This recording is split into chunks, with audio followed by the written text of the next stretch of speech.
시청자 여러분 안녕하십니까, 김동수입니다. 늦은 밤인데요, SBS가 단독 보도한 내용을 소개해드리고요, 논평을 해드리겠습니다.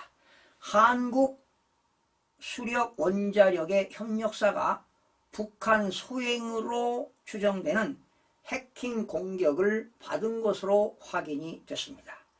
70만 건이 넘는 자료가 유출이 됐는데요, 이 가운데 10만 건은 한수원의 원전 관련 자료인 것으로 확인이 됐습니다. 틀림없는 사실이네요. 한국 수력 원자력의 협력사인 A업체가 해킹 조직의 공격을 받은 것은 지난 6월입니다. 이제서 밝혀졌는데요. A업체는 원자력 발전소 둔에 해당하는 계측 제어 시스템을 만드는 기업으로 주로 소프트웨어를 담당하고 있습니다. 네덜란드 IP를 통해 침투한 해킹 조직은 두 차례에 걸쳐 A업체로부터 모두 72만여 건의 문서를 탈취한 것으로 조사가 됐습니다. 이 가운데 10만여 건이 한수원과 관련된 문건이었습니다. 한수원과 국정원 등의 합동조사 결과 유출된 자료는 A업체가 한수원에 납품했던 발전소 제어 프로그램과 원자로 감시 시스템 관련 자료로 확인이 됐습니다. 국정원이 조사했으면 정확할 겁니다. 북한 해킹 조직의 소행일 가능성이 큰 것으로 추정이 됐습니다. 한수원은 유출된 자료는 구형 원전 모델과 관련된 것으로 프로그램 일부분이어서 원전 안전에 직접적인 영향을 미치지 않는다고는 밝혔습니다. 그런데 의구심이 좀 들어가요. 이번 해킹은 A업체가 사용하는 자료 관리 시스템의 관리자 계정을 이용해 이루어진 것으로 파악이 됐습니다.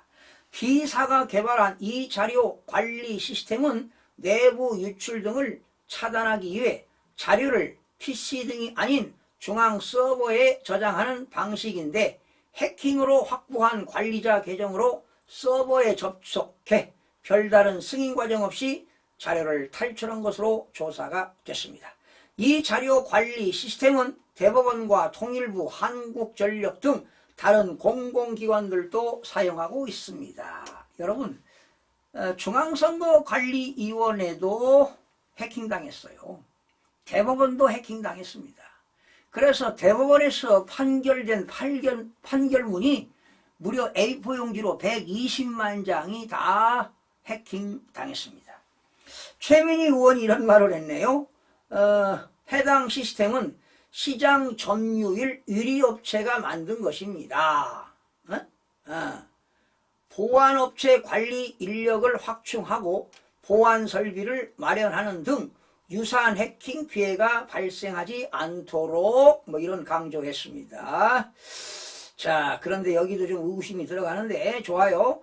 자료 관련 시스템 업체는 국내 450여 개 고객사의 소프트웨어를 개선하는 등 보안을 강화하겠다고 설명했습니다. 한마디로 지금 우리 사회는 총성 없는 내전 상태에 빠져 있습니다.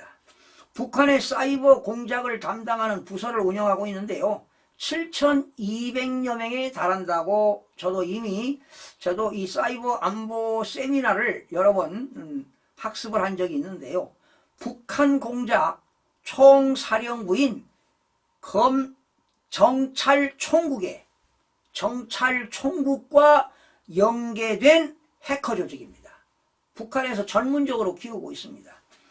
국가정보원을 중심으로 정부와 안보 관련 기업이 협력하여 사이버 안보 위협을 능동적으로 확인하고 대처할 수 있도록 구체적인 수단과 방법을 마련해야 할 것입니다. 특히 사이버 안보 정책의 집행력을 강화해야 할 것입니다. 또한 권한 남용이 발생하지 않도록 고등법원이라든가 수석판사 등의 통제를 받도록 하는 등 국가 역량을 결집할 수 있는 사이버 안보 협업 체계를 구축해야 됩니다. 그러기 위해서는 국회는 하루빨리 국가 사이버 안보법을 빨리 추진하시기 바랍니다. 국회가 늦어요. 기업들은 앞서가는데 국회가 법안을 발의하는 데는 늦습니다. 제가 20대 때 그 국회의장이 누굽니까? 정의장이 그 발의했는데 우리나라 지금 4차 산업혁명 시대가 언제부터 왔습니까?